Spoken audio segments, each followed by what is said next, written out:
Thank you, Peter, for this extremely kind introduction, and thank you for the invitation. And it's lovely to be back in Szeged.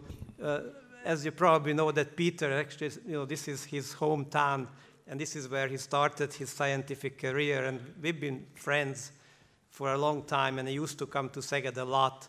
But ever since he moved to Pécs and then to Budapest, I haven't had that many opportunities to be here, and it's really nice to be back in the same room where we had a number of other meetings.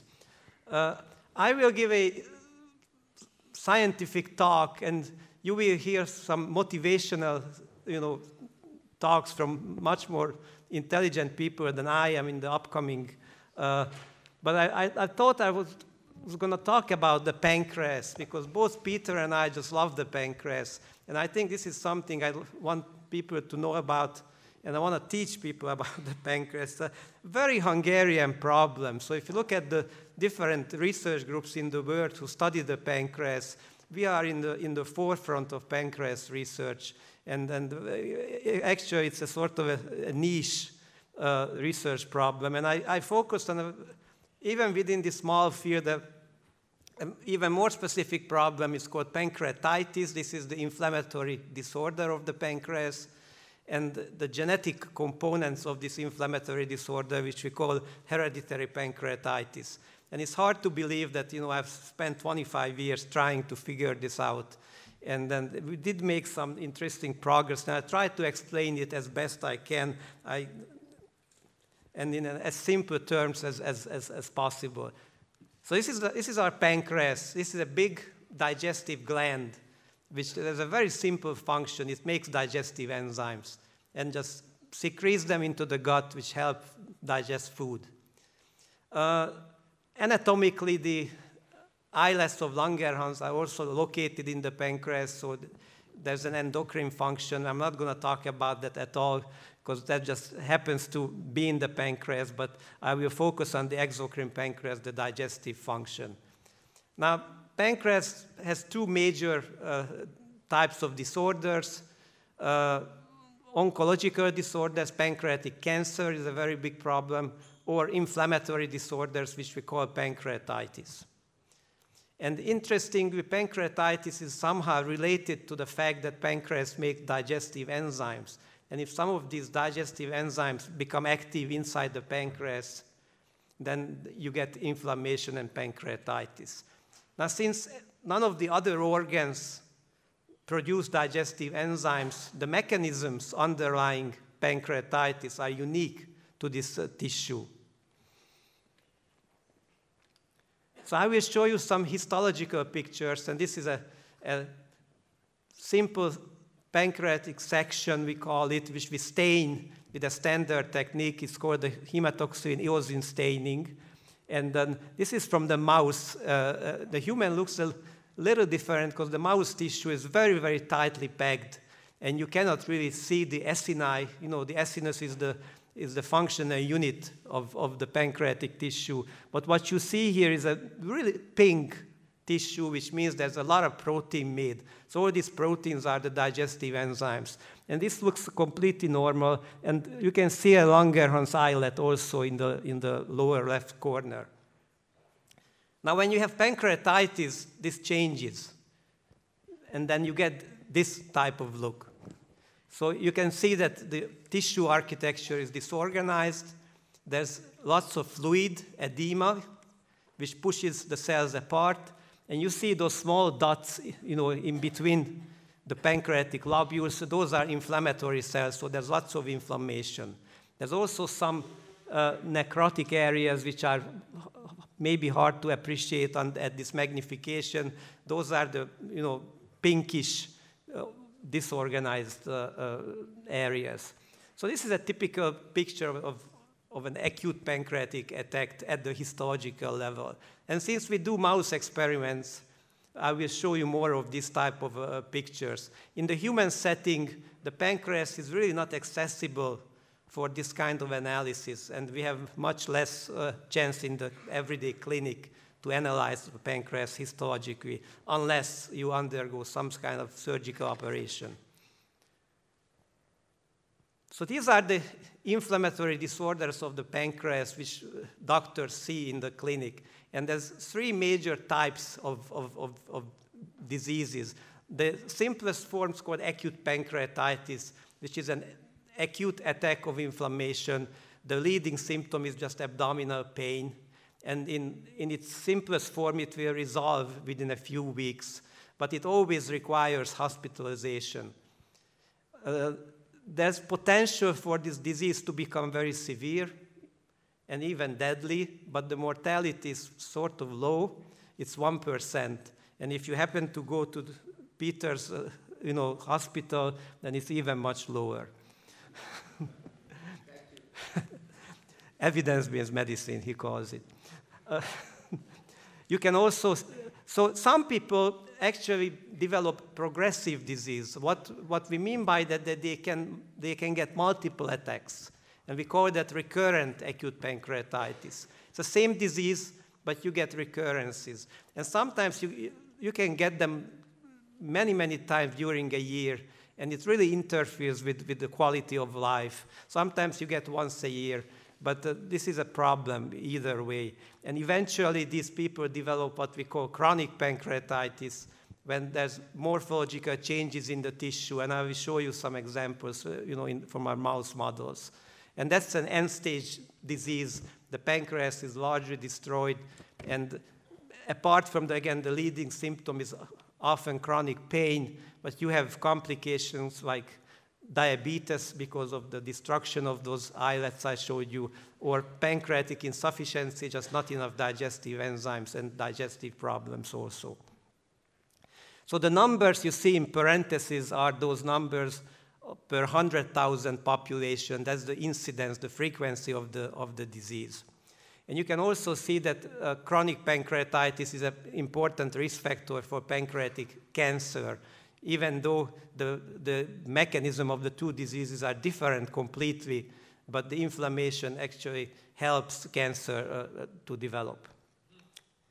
So the big question is, why do some people go through this disease continuum and progress to recurrent acute attacks and then to chronic disease, while some people just have a single acute pancreatitis attack and they never continue?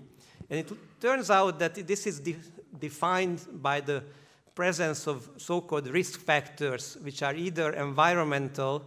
For instance, the most commonly known is alcohol. It's called alcoholic pancreatitis. So if you have acute pancreatitis and you drink, you have a very high chance of getting recurrent attacks and developing chronic pancreatitis. Or you can have genetic risk factors which predispose you to get more attacks and to get chronic pancreatitis. And this is my area of interest, the genetics. And in medical slang, every type of genetic risk factor we call hereditary pancreatitis, because you inherit the risk factors. But in a more strict genetic definition, hereditary pancreatitis is this.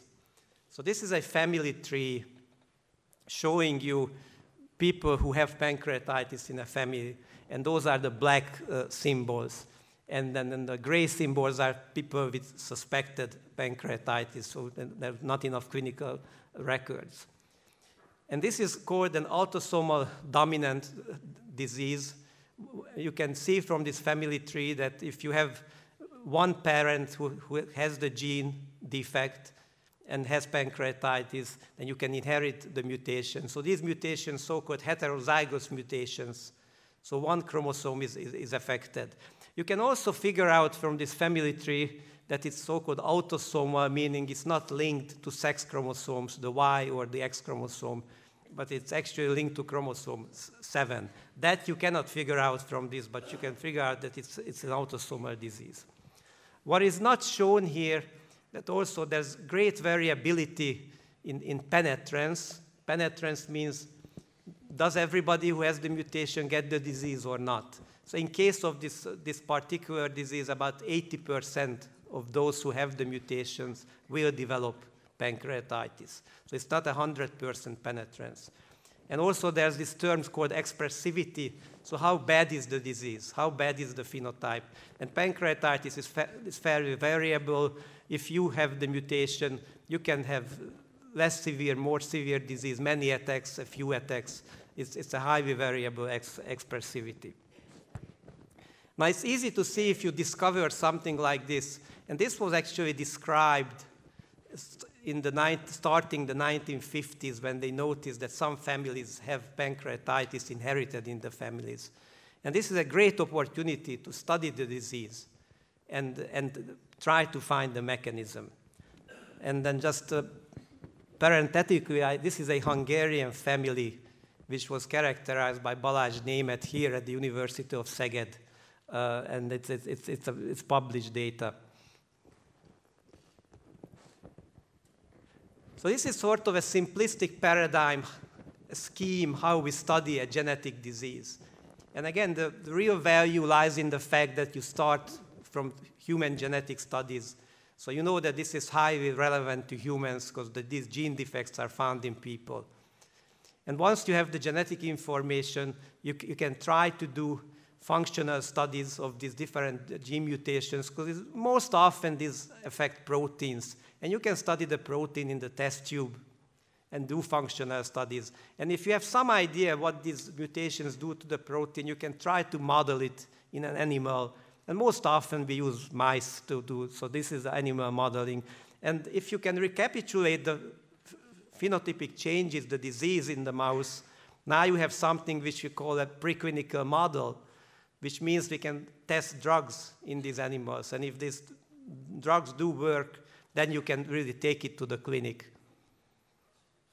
So I will use this sort of simplistic scheme and hereditary pancreatitis to demonstrate how this happened in our field.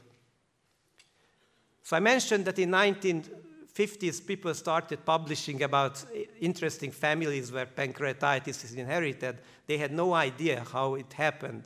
And in 1996, and Peter almost gave the half of my talk, it was a big year for the field because 3 different groups finally mapped the gene. So this was a very difficult thing to achieve, and the fact that 3 groups did it at the same time shows that there was tremendous interest at the time to get, this problem solved. And they found that this gene is on chromosome 7. Now, if I tell you today that something is on chromosome 7, you would go to the computer and type into Google, so what's on chromosome 7? But in 1996, we had no information about human genome. Almost nothing was known. Bits and pieces were sequenced. And we got really lucky, because at the time, if you look at the upper half of this slide, there was a sequence report from Laureates Hood's laboratory for a locus. It's an immune locus for the T-cell lymphocyte receptor beta chain. So this receptor has 2 chains, and one of the protein chains is called the beta chain. And so what does this have to do with anything? It turned out that there's digestive enzyme genes hidden among the immune genes. And nobody understands this why, but in many species, genes which encode trypsinogen, our most abundant digestive enzyme, are actually mixed in with these immune genes. So once we had this, then it was an easy target to sequence. And in 1996, they described this particular mutation, R122H, in cationic trypsinogen, which I mentioned that this is our most important digestive enzyme which digests proteins. And this is when the field took off. So what is trypsinogen? Just a little physiological background. So I mentioned the pancreas makes digestive enzymes, and an important class is the enzymes which digest proteins, and these are called proteases. And these are potentially harmful enzymes. So the pancreas makes them in an inactive form, so which we call a proenzyme or a precursor enzyme. And they get activated only in the duodenum. So this is spatially restricted to a duodenum because there's an enzyme called, I was jumping ahead. Enteropeptidase or enterokinase, which is only expressed in the duodenum. And this activates trypsinogen to the active enzyme trypsin, and trypsin serves as the activator of other proteolytic enzymes, chymotrypsinogens, proelestases, procarboxypeptidases. You can also see on this scheme that every enzyme has multiple isoforms. These are very similar. They do kind of the same thing. But when it comes to diseases, they actually serve different functions. And for pancreatitis, only one of the trypsinogen isoforms, which is encoded by the PRSS1 gene, is important. Now, these gene names are really problematic because it's really hard to remember them. And PRSS1 actually stands for serine protease 1, but it doesn't even resemble the common name, which is cationic trypsinogen. But trypsinogen has this unique property that it can also activate itself. It's a very inefficient process. It's not enough for digestion, but it's a problem if it happens inside the pancreas. So the pancreas protects itself by making a small inhibitor, and that's that little red guy called SPINK1, another abbreviation, serine protease inhibitor, causal type 1.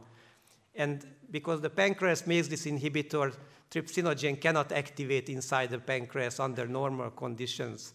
It only activates in the gut. It's easy to guess if there's any problems, then this mechanism doesn't work well, then you get activation inside the pancreas.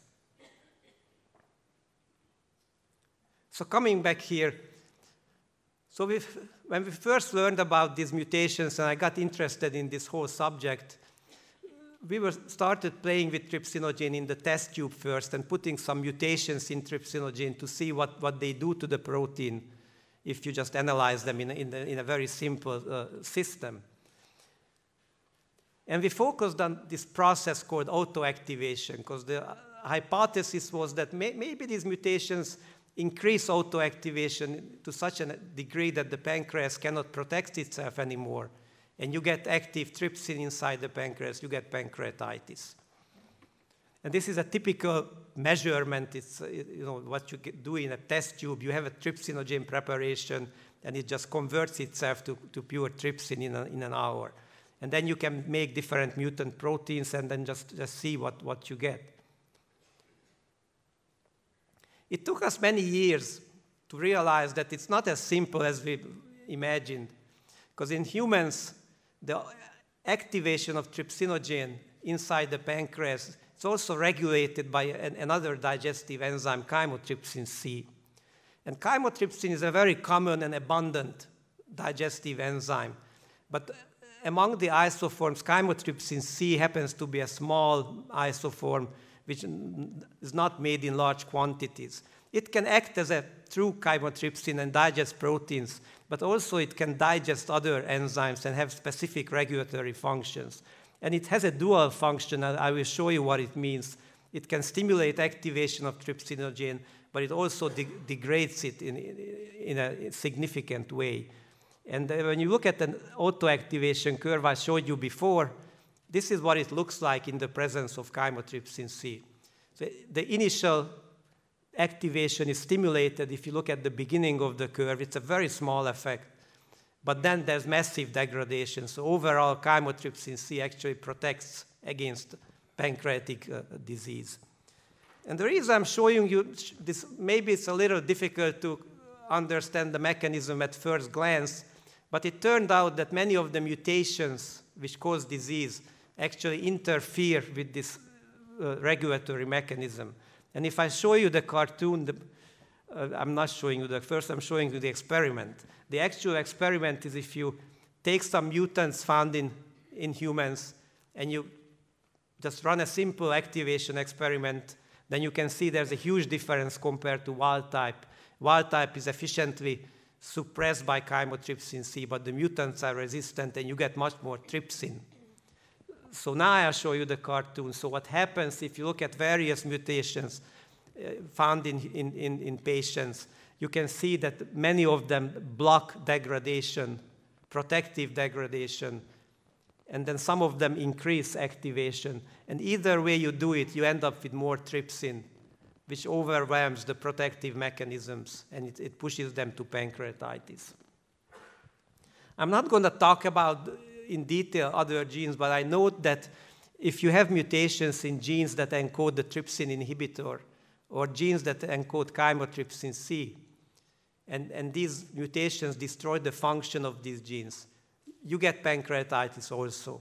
So this is not just a single problem of trypsinogen mutations. It varies genes which all result in increased trypsin levels. So once you have some sort of an idea, because this is all done in the test tube at this point, that how pancreatitis might develop due to mutations, then you can go to the mouse and model this. And this is somewhat complicated scheme, and mice are not human, so their parts are a little bit different. Their SPINK1 is a little different. Their chymotrypsins are not the same. Even their trypsinogens is similar, but not completely the same. So to model this, you want to simplify the scheme as much as possible. So moving to animal modeling, this is what we did. We said, let's just focus some mutations which do nothing, don't require chymotrypsin C, they just strongly stimulate activation, and let's see if we get pancreatitis in the mouse. Because it wasn't clear from the test tube that these mechanisms which we described would actually work in a real-life animal. So we engineered trypsinogen in the test tube, but then we put these mutations in the mouse. And we constructed two different mouse strains in which the so-called trypsinogen activation peptide, the very beginning of trypsinogen, was modified by these mutations. And these two different mutations, they change the activation site or close to the activation site of trypsinogen, and they increase activation. But the interesting thing that they do it to a different degree. So if you look at the test tube experiment again, one of the mutations, which we call K24R, increases activations 5-fold, which is a decent increase, but the other mutation increases it 50-fold, which is a really dramatic increase. And then we can ask the questions, A, does any of these result in pancreatitis in the mouse? And B, is there any phenotypic difference in the mouse if you have a little trypsinogen activation or if you have a lot of trypsinogen activation?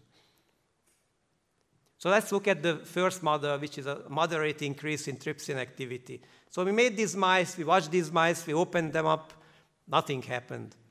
So in the mouse, you have this added, I mentioned that in human, these are so-called heterozygous mutations. You have one copy of the mutant chromosome. In mouse, you can make them homozygous. You can have two bad copies. We made these mice homozygous, nothing happened. So that was kind of disappointing. But then we decided, okay, let's induce pancreatitis artificially. And we have an easy method of inducing pancreatitis in animals. It's called overstimulation. You just add an analog of a gut hormone, which normally stimulates your pancreas when you eat. But you add a lot of this hormone suddenly, and then because of the overstimulation, the pancreas gets inflamed. So we use this model, which we call the cerulean-induced pancreatitis model. And then we saw some dramatic differences from the wild type. First of all, these are, again, histology sections stained with hematoxylin eosin, which I showed you in the beginning of the talk. And these are higher magnifications, so you can appreciate inflammation better. What you see on day one, that there's a difference in severity. So these are both normal mice on the left side, and mutant mice get inflamed. But there's more inflammation in mutant mice. But the real dramatic change came after that. There's no more stimulation, and the normal mice start to recover. And look at day 3, you have almost normal histology. But if you have a trypsinogen mutations, you start developing a picture which looks like chronic pancreatitis. And a key feature of chronic pancreatitis is that you lose the normal glandular tissue, the acini. They start disappearing. And you have inflammatory cells, and you have these de-differentiated acinar cells instead. But interestingly, if you follow these mice, they have a real problem recovering. Again, left side, normal mice, they're completely normal, 2 weeks, 1 month, 3 months. But the right side, even though it tries to recover, but you have a trypsinogen mutation, it's very difficult. And even after 3 months, this is not completely normal pancreas. This is still atrophic, smaller. There is still some fibrosis. There's some adipose replacement. The mouse pancreas actually heals itself by putting fat in place of the dead glandular tissue, which is interesting. Human pancreas also does this, but it puts more fibrosis, instead of where cells die. So this was very interesting because there was clearly an effect of trypsinogen mutations, and there was clearly promoting progressive chronic pancreatitis. It was also very helpful because you could induce this disease, and that's great when you do drug studies because you can synchronize your mice, and you can start the pancreatitis when you want, and you can add your drugs when you want. So, okay, what happens if you really push this? And you look at a mutation which increases activations, not 5-fold, but 50-fold. Then what you see in the human, you get spontaneous disease. And you get the whole spectrum. So these mice start out normal. So when I say normal pancreas, these are 2 to 3 week old mice. You open them up, you do a histology, and it's a completely normal picture. And within a few days, after 3 weeks of age, they develop massive acute pancreatitis, which very rapidly progresses to early chronic pancreatitis. Those are 1 to 2 month old mice.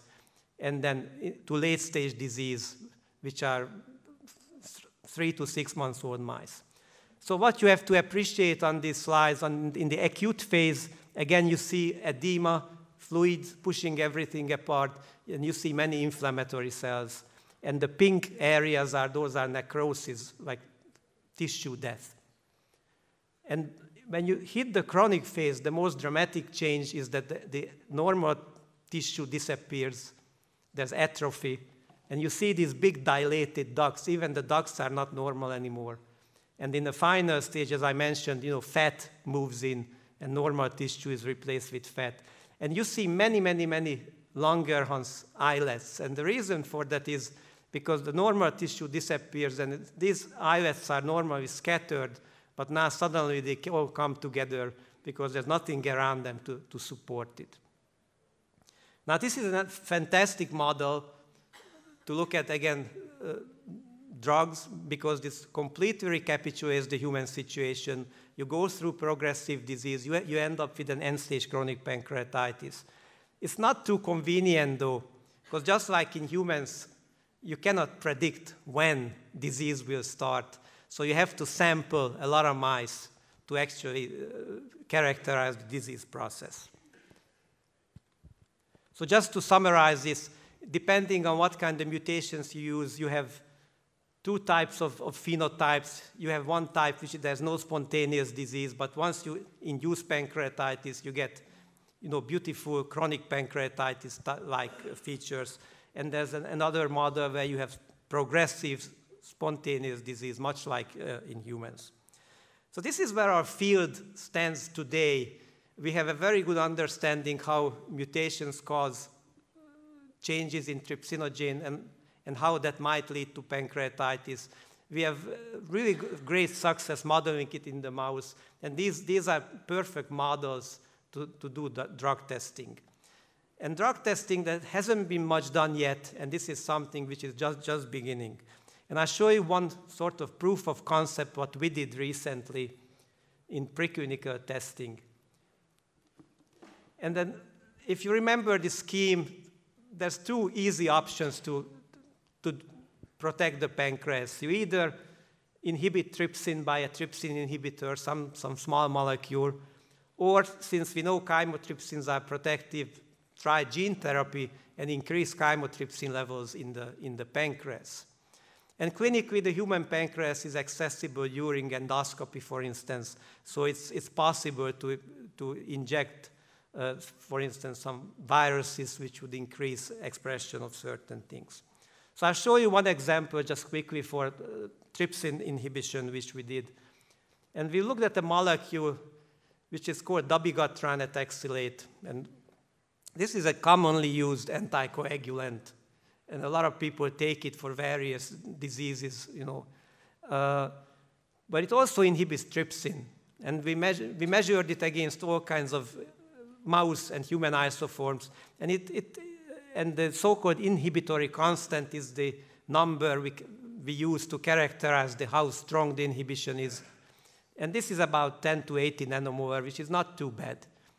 And then we did an experiment, gave the mouse dabigatran ethoxylate, and this is a prodrug.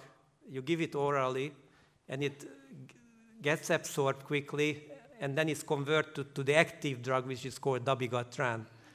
And we measured dabigatran levels in the blood, and you can see it's very interesting. It goes up real quick, and you reach very high levels, but it comes down very, very rapidly. So we decided to test this drug in a more acute setting because you rapidly lose drug levels. And so we used this induced model, because in the induced model you can actually synchronize easily. And if you look at the top, what you see is a normal pancreas. In the middle, you see when you induce pancreatitis and you get a chronic atrophic phase. Now, this is a low magnification, so what you appreciate is that the left side is very pink, and in the middle it's much fainter because you lose the normal cells, and they all dedifferentiate, and they don't have enzymes anymore. But if you treat them right after induction with a single dose of this anticoagulant, which also inhibits trypsin, pancreas looks normal. We analyzed a large number of mice by just looking at pancreas weight or the histology, and then what you see there is that about half of the mice have complete healing, and in about half the mice we had partial healing of the pancreatitis. Now, conceptually, this was very important because this was the first demonstration which showed that actually you can use some of these small molecules and to inhibit trypsin, and you can get healing of this disease, at least in the mouse right now. Now, the reason we focused on dabigatran because this is readily available, and we were hoping that if it's efficacious, then you can use it in human therapy. The particular problem is that the dosage you need is very high in the mouse, and this would cause bleeding because it's also an anticoagulant. So dabigatran itself may not be useful, but as a proof that this type of molecules are useful, that's very, very promising. So to summarize, again, I'll come back to this scheme, how you study a genetic disease in general. And in case what we did, we looked at human genetic studies, others identified mutations in this digestive enzyme, functionally characterized, and we realized that these mutations increase activation or stop degradation. And when you model them in animals, you can demonstrate that you get acute and progressive chronic pancreatitis in mice. And once you have these preclinical models, you can initiate drug testing. And we have proof of concept that indeed trypsin inhibition is a good strategy, and trypsin is a true therapeutic target. So as a senior scientists, we always acknowledge the fact that we don't do the work ourselves, which is sort of obvious, but we always remind the audience, we need you to do this. And then, so this is a lab dinner in Boston in 2018, right before we moved to Los Angeles. And these are the ladies, most of them Hungarian actually, who did the animal work I presented. And at least 2 of them are from Szeged. I think 3 of them are from Szeged. So this is a very Szeged-oriented project, as you can see.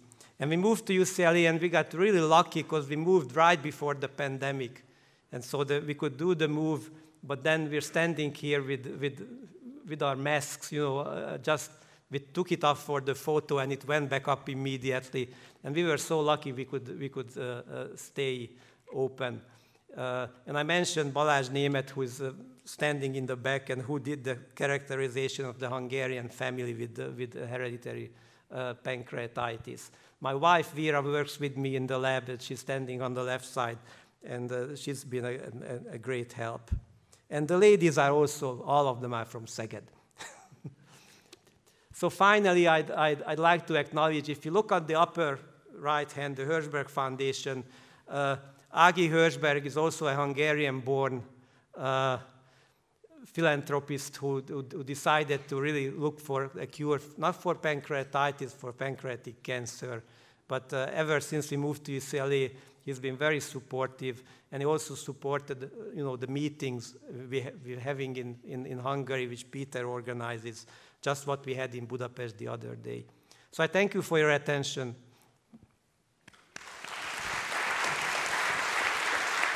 Thank you.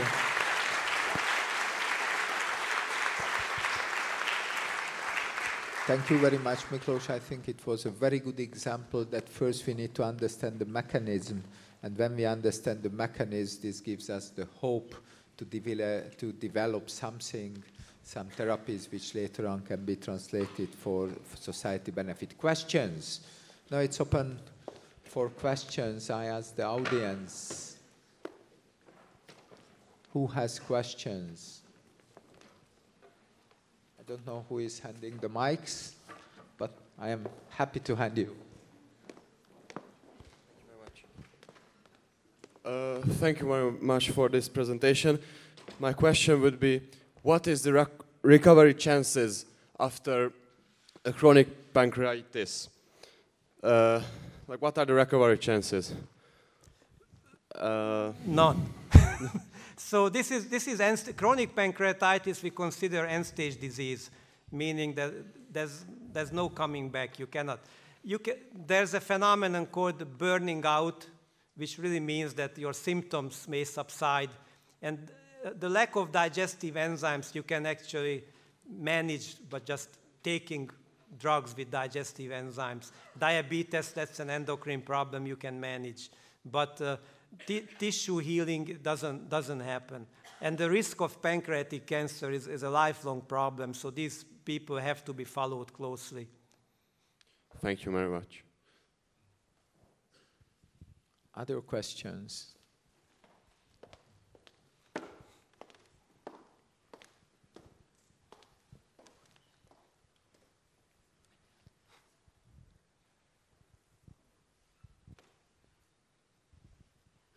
Thank you. So you mentioned that you use cerulain to induce pancreatitis. My question would be, why you use cerulain and why not, for example, cholecystokinin? That's a very good question. Thank you. That's mostly convenience. Cerulain is easier to get. It's a little cheaper, but basically it's a cholecystokinin analog. And it was originally isolated from frog skin. That's what the name, the name reflects the word blue, and because actually the frog is more like green, but it's not even. Many other labs use cholecystokinin for similar experiments. You just have to give it in high enough concentrations. Thank you. Other questions?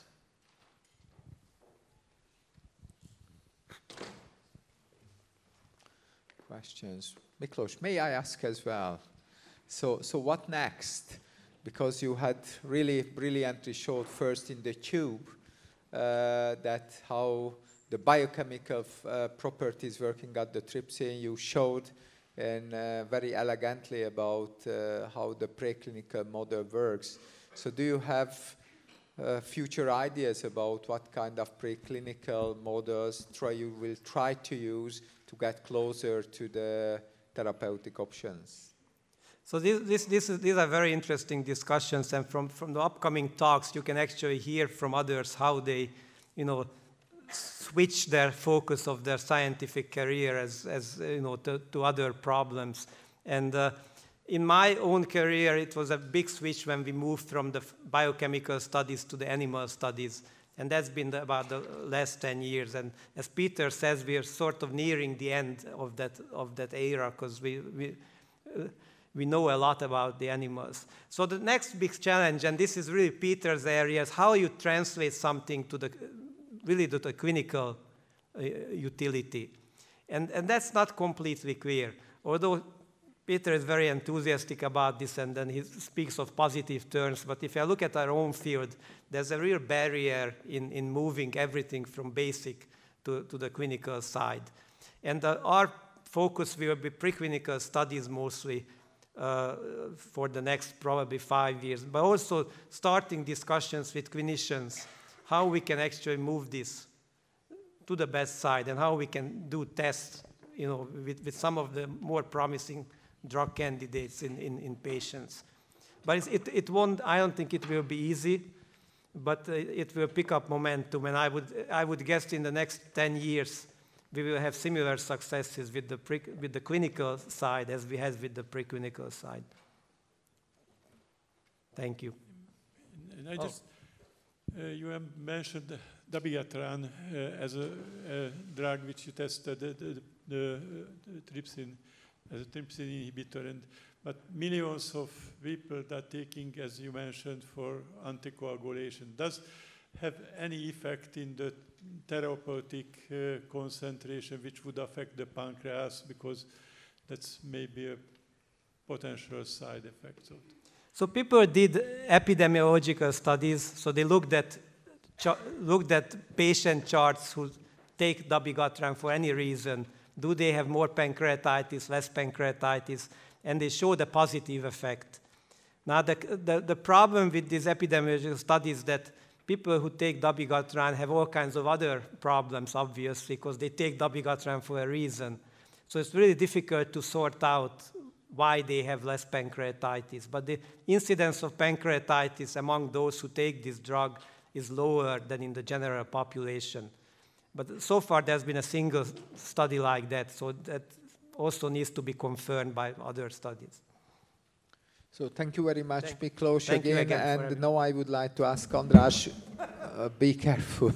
András Varró, the chairman of the curatorial board, stay there, please. Don't run away, to provide you the certificate and the medal of the academy. Go to the middle, please.